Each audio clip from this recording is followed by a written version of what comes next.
Assalamualaikum warahmatullahi wabarakatuh. Perkenalkan, kami dari kelompok 5 akan menjelaskan tentang risiko dan hasil pada aset. Sebelumnya saya akan memperkenalkan teman saya. Ada Anas Wadi, Fairuz Hijri Iwanto, saya sendiri Muhammad Arif Rahman Kesandi, dan juga Sherly Diana Vitaloka Daman. Masuk ke slide pertama, saya akan menjelaskan tentang risiko. Risiko akan selalu ada dalam setiap investasi, karena investor harus memproyeksikan berapa besarnya cash flow atau penerimaan yang akan diterima selama usia investasi.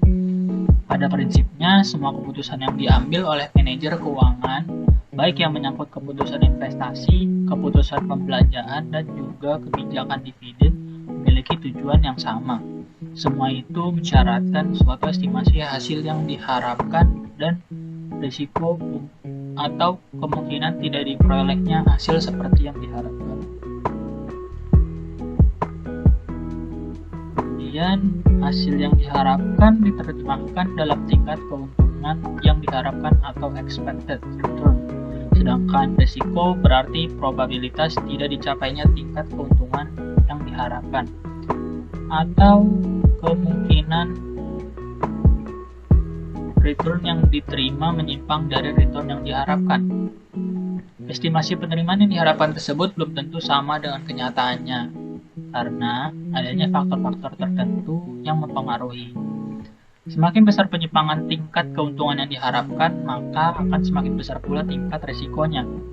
Asumsi penting dalam pembicaraan risiko dan tingkat keuntungan yang diharapkan ini adalah bahwa setiap individu adalah rasional dan tidak menyukai risiko atau risk averter. Sikap tidak menyukai risiko ini tercermin dari sikap bahwa setiap individu akan meminta tambahan keuntungan yang lebih besar untuk setiap kenaikan tingkat risiko yang dihadapi. Atau dengan kata lain, misalkan individu dihadapkan pada berbagai pilihan, maka individu tersebut akan lebih menyukai untuk memperoleh tingkat keuntungan yang sama dengan risiko yang lebih kecil. Dalam hubungannya dengan asumsi yang mendasar tersebut, kita dapat mengelompokkan individu menjadi 3 kelompok. Individu yang menyukai risiko atau risk seeker, individu yang tidak menyukai atau menghindari risiko atau risk averter, dan yang terakhir yaitu individu yang bersikap netral terhadap risiko atau risk neutrality. Risiko adalah mereka yang senang menghadapi risiko. Apabila individu atau investor tersebut dihadapkan dengan dua pilihan, investasi yang memberikan tingkat keuntungan yang sama dengan risiko yang berbeda, maka investor tersebut akan lebih senang mengambil investasi dengan risiko yang lebih besar. Mungkin segitu yang bisa saya sampaikan. Selanjutnya akan disampaikan oleh teman saya. Sekian dan terima kasih.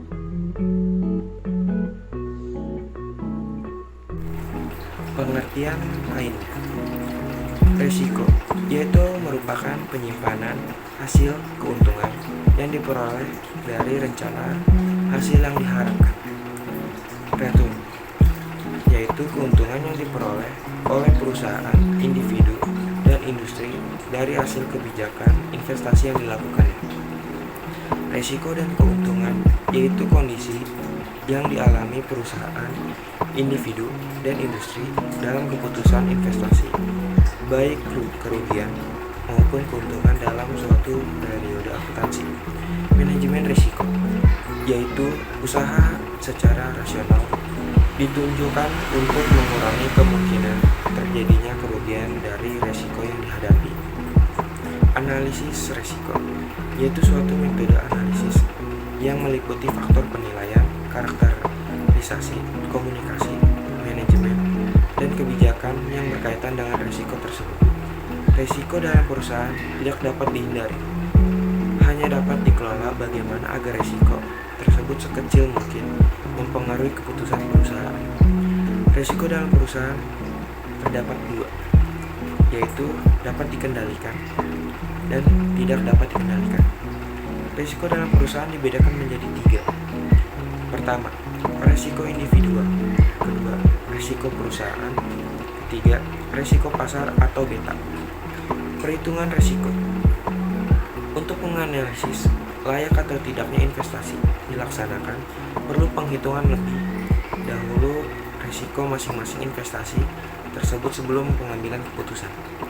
Ada beberapa pendekatan yang dapat digunakan untuk memasukkan unsur risiko dalam pengambilan keputusan investasi, yaitu 1.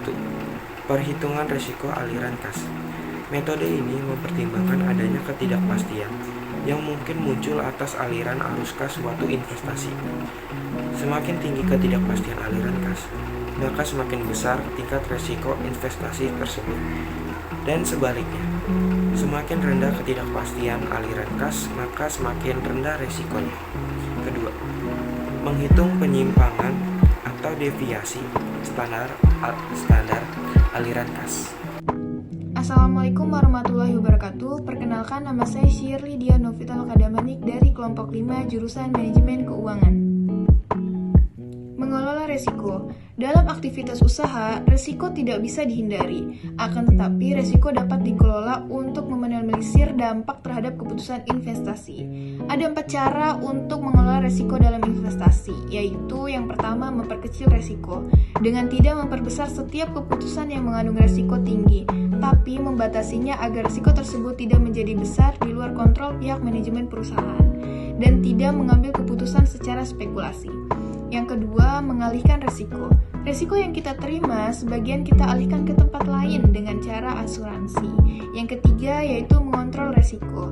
Melakukan kebijakan mengantisipasi terhadap timbulnya risiko yang terjadi, seperti memasang alarm penempatan tenaga keamanan. Yang keempat, pendanaan risiko. Menyediakan sejumlah dana sebagai cadangan guna mengantisipasi timbulnya risiko di kemudian hari, yaitu terjadinya nilai tukar uang. Upaya penanggulangan risiko, yaitu yang pertama, mengadakan pencegahan dan pengurangan terhadap kemungkinan terjadinya peristiwa yang menimbulkan kerugian, misalnya membangun gedung dengan bahan-bahan yang anti terbakar untuk mencegah bahaya kebakaran. Yang kedua, melakukan pengendalian terhadap risiko, contohnya melakukan hedging atau perdagangan berjangka untuk menanggulangi risiko kelangkaan dan fluktuasi harga bahan baku atau membantu yang diperlukan. Yang ketiga, melakukan resensi, artinya mentolerir terjadinya kerugian, membiarkan terjadinya kerugian dan untuk mencegah terganggunya operasi perusahaan akibat kerugian tersebut. Disediakan sejumlah dana untuk menanggulanginya, contohnya pos biaya lain-lain atau tak terduga dalam anggaran perusahaan. Yang keempat, mengalihkan atau memindahkan resiko kepada pihak lain, yaitu dengan cara mengadakan kontrak pertanggungan atau asuransi dengan perusahaan asuransi terhadap resiko tertentu, dengan membayar sejumlah premi asuransi yang telah ditetapkan, sehingga perusahaan asuransi akan mengganti kerugian bila betul-betul terjadi kerugian yang sesuai dengan perjanjian. Capital Asset Pricing Model CAPM. Pengertian CAPM. Pertama, menurut William P. Sharpe, CAPM model penetapan harga aktiva yang menyatakan bahwa tingkat keuntungan atas sekuritas atau surat berharga tertentu adalah fungsi linear positif dari sensitivitas sekuritas terhadap perubahan keuntungan portofolio pasarnya. Yang kedua, CAPM hubungan antara resiko dengan tingkat keuntungan yang diharapkan sebuah perusahaan. Tingkat keuntungan suatu aset setara dengan tingkat keuntungan bebas risiko ditambah premium risiko. Premium risiko jumlah di atas tingkat bebas risiko yang dicari investor sebelum berinvestasi dalam aset berisiko. Asumsi menggunakan CAPM. Asumsi digunakan untuk memberi kemudahan bagi banyak pihak sebagai pengguna untuk mengetahui berbagai kondisi yang mungkin terjadinya nanti. Asumsi menurut William F. Sharpe. Yang pertama, investor mengevaluasi portofolio dengan melihat pengembalian yang diharapkan dan simpangan baku portofolio untuk satu periode. Yang kedua, investor tidak pernah puas. Yang ketiga, investor memiliki simpangan baku yang lebih rendah. Yang keempat, investor bisa membeli sebagian saham jika berminat. Yang kelima, terdapat tingkat bebas risiko. Investor berinvestasi atau meminjam. Sedangkan asumsi menurut Suhatisna dan Eni Pujiasuti adalah: pertama, tidak ada biaya transaksi. Yang kedua, investasi sepenuhnya bisa dipecah-pecah. Yang ketiga, tidak ada pajak penghasilan bagi para investor. Yang keempat, para investor tidak bisa mempengaruhi harga saham dengan tindakan membeli atau menjual saham. Yang kelima, para investor akan bertindak semata-mata atas pertimbangan nilai pengeluaran dan selisih tingkat keuntungan portofolio. Sekian yang bisa kelompok kami sampaikan, kurang lebihnya mohon maaf. Assalamualaikum warahmatullahi wabarakatuh.